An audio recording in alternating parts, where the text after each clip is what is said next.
श्री शिवाय नमस्तुभ्यं। सकट चौथ, जो कि माघ मास के कृष्ण पक्ष की संकष्टी चतुर्थी होती है।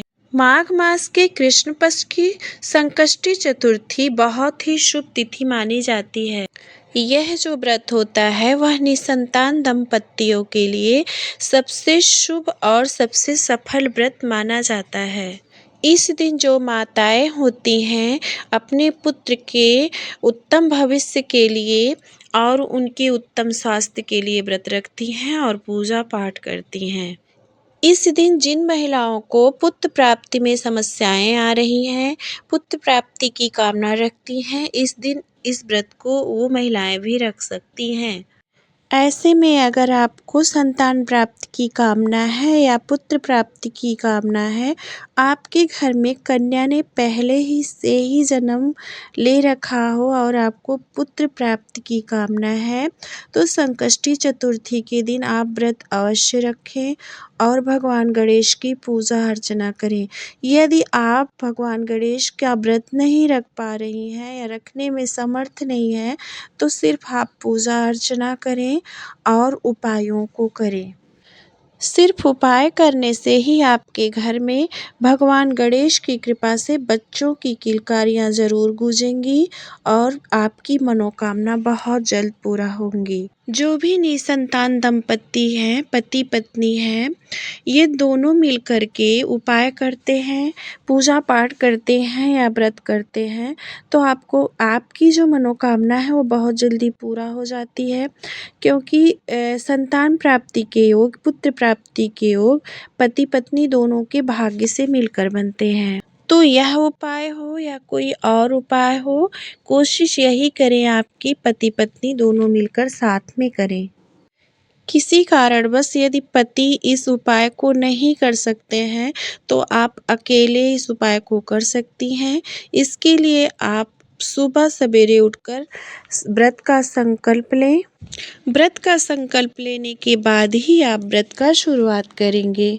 यदि आप व्रत नहीं रख पा रहे हैं तो कोई बात नहीं, आप सिर्फ उपाय कर लें।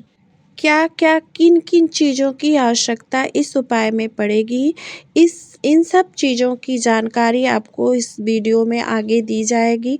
लेकिन वीडियो शुरू करने से पहले हम आपसे विनम्र निवेदन हमेशा की तरह करेंगे कि हमारे चैनल शिव आराधना को सब्सक्राइब कीजिए और अगर पसंद आए तो वीडियो को एक लाइक दीजिए और कमेंट बॉक्स में गणेश भगवान का कोई प्यारा सा नाम लिख दीजिए, जिससे भगवान गणेश की कृपा से आपके घर में बच्चे की किलकारी बहुत जल्दी गूंजे और गणेश भगवान की कृपा से आपको मनचाही संतान की प्राप्ति हो। इस उपाय को करने के लिए आपको सुबह सवेरे संकष्टी चतुर्थी के दिन ब्रह्म मुहूर्त में यानी 4 से 5 बजे के बीच में उठ जाना है।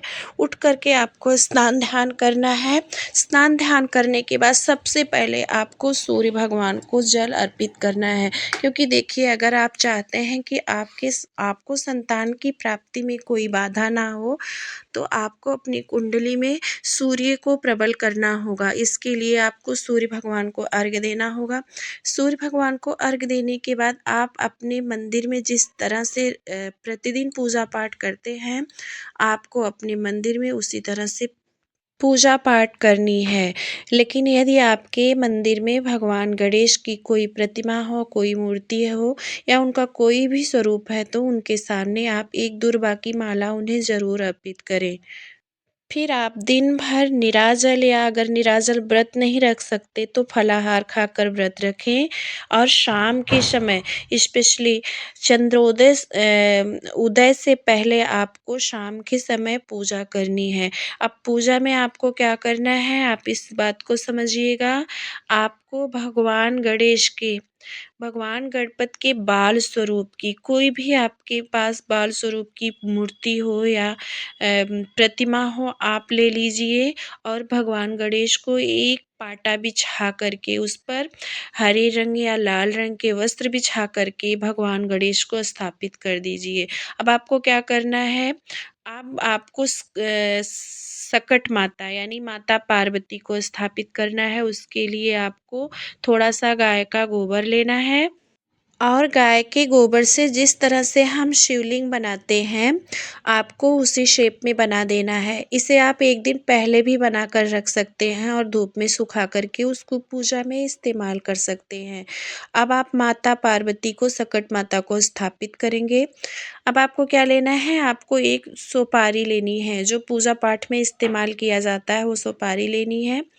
उस सुपारी को लेकर के आपको एक लाल कलर का कलावा लेकर के 7 बार उस मौली को या कलावा को उस सुपारी में लपेटना है और अपनी मनोकामना भगवान गणपति से बोल देना है। आपकी जो भी मनोकामना हो, पुत्र प्राप्ति की कामना हो, आपको भगवान गणपति से बोल देना है और साथ ही साथ ओम गंग गणपतये नमो नमः मंत्र का आपको जाप भी करते रहना है। इसके साथ ही आपको एक चौमुखी दीपक तैयार करना है। दिए में आप तिल के तेल का भी प्रयोग कर सकते हैं और गाय के घी का भी प्रयोग कर सकते हैं। आपको एक चौमुखी दीपक लगाकर भगवान गणेश की विधिवत पूजा अर्चना करना है और इसके साथ ही जो निसंतान दंपत्ति हैं, वो भगवान गणेश को सिंदूर ज़रूर लगाएँ। आप जितना भगवान गणेश को सिंदूर लगाएंगे, आपकी मनोकामना उतनी जल्दी पूरी होगी। भगवान गणेश को आप सिंदूर अर्पित करें, उसके साथ ही माता पार्वती की को आप सिंदूर लगाएं और वही उंगली अपनी मांग में लगाएं, जिससे आपको अखंड सौभाग्य की प्राप्ति होगी। इसके साथ ही आप माता पार्वती को, सकट माता को 16 श्रृंगार की वस्तुएं आप जो है अर्पित कर सकती हैं और भगवान गणेश को उनके प्रिय पुष्प जैसे गेंदे का फूल हुआ, गुलाब का फूल हुआ, आप उन गणेश भगवान के को उनका प्रिय पुष्प अर्पित कर और इसके साथ ही भगवान गणेश के सामने आप भगवान गणेश के मंत्रों का जाप, जैसे ओम पार्वती प्रिय नंदनाय नमः, ओम पार्वती प्रिय नंदनाय नमः, इसका 108 बार इस मंत्र का जाप अवश्य करें। ये पुत्र प्राप्ति के लिए बहुत अच्छा मंत्र माना जाता है, तो इस मंत्र का जाप आप अवश्य करें। इसके साथ ही हम उपाय के लिए एक बेल का पत्ता लेंगे। अगर बेल का पत्ता नहीं मिल पाता तो हम पान का पत्ता भी इस्तेमाल कर सकते हैं। हम एक पान का पत्ता लेंगे और उस पर कुछ चावल के दाने रख देंगे। अखंडित जो चावल के दाने अखंडित होने चाहिए, आप चावल के दाने रख देंगे और 11 लौंग लेंगे। 11 लौंग लेकर के आपको भगवान गणेश के सामने हाथ जोड़ करके अपनी मनोकामना को बोलना है और साथ में आपने जो सुपारी पूजा के लिए रखी थी, उस सुपारी को भी आपको पान के पत्ते पर रख देना है। इसके साथ में आपको पान के पत्ते पर थोड़े से तिल रख देने हैं और आपको एक सफ़ेद जनेऊ जो पूजा पाठ में इस्तेमाल किया जाता है, उस पान के पत्ते पर आपको रख देना है। अब आपको पान के पत्ते को उठा करके अपनी मनोकामना को मन ही मन स्मरण करते हुए, अपने पुत्र प्राप्ति की कामना को कहते हुए भगवान गणेश के चरणों में आपको समर्पित कर देना है। इसके साथ ही आप भगवान गणेश को काला तिल और गुड़ मिला हुआ, मतलब तिलकुटी, क्योंकि तिल चौथ का व्रत है, तो तिलकुटी भगवान गणेश को ज़रूर अर्पित करें और भगवान गणेश को एक दुर्वा की माला ज़रूर अर्पित करें और इसके साथ में आप भगवान गणेश की विधिवत पूजा अर्चन करें। पूजन अर्चन करने के बाद आप भगवान गणपति को धूप बत्ती जलाकर दिखाएं।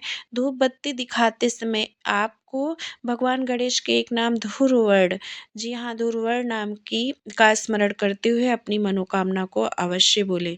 और आप अपनी पूजा पाठ को समाप्त करने के बाद, जैसे आपने पूजा कर लिया, आरती कर लिया, हवन कर लिया, इसके बाद आपने जो सुपारी भगवान गणेश को चढ़ाया है, जो माता गौरा को आपने स्थापित किया है गोबर से, आप उसे उन दोनों को आपको संभाल करके हमेशा के लिए अपनी तिजोरी में रख लेना है। अगर आपकी मनोकामना साल भर के अंदर पूरी हो जाती है, मतलब साल भर के अंदर गर्भधारण हो जाता है, तो आपको अगले साल पुनः सकट चौथ पर उसी सुपारी से, उसी सकट माता से आपको पुनः इसी प्रकार से, जैसे जिस तरह से इस साल आपने पूजा किया है, अगले साल भी आपको उसी प्रकार से विधि विधान से पूजा अर्चना करनी होगी। जिससे कि जो आपका संतान हो दीर्घायु हो, आपके संतान के जीवन में कोई भी समस्या, कोई भी कठिनाई ना हो, उसका उज्जवल भविष्य हो। तो इसके लिए आप अगले साल सकट माता का निर्जला व्रत अवश्य रखिएगा। तो ये छोटे-छोटे से उपाय अगर आप गणेश चतुर्थी के दिन कर लेते हैं, तो आपको मनचाहे संतान की प्राप्ति अवश्य होगी। तो मैं आपसे मिलती हूँ अगले वीडियो में, तब तक के लिए श्री गणेशाय नमः।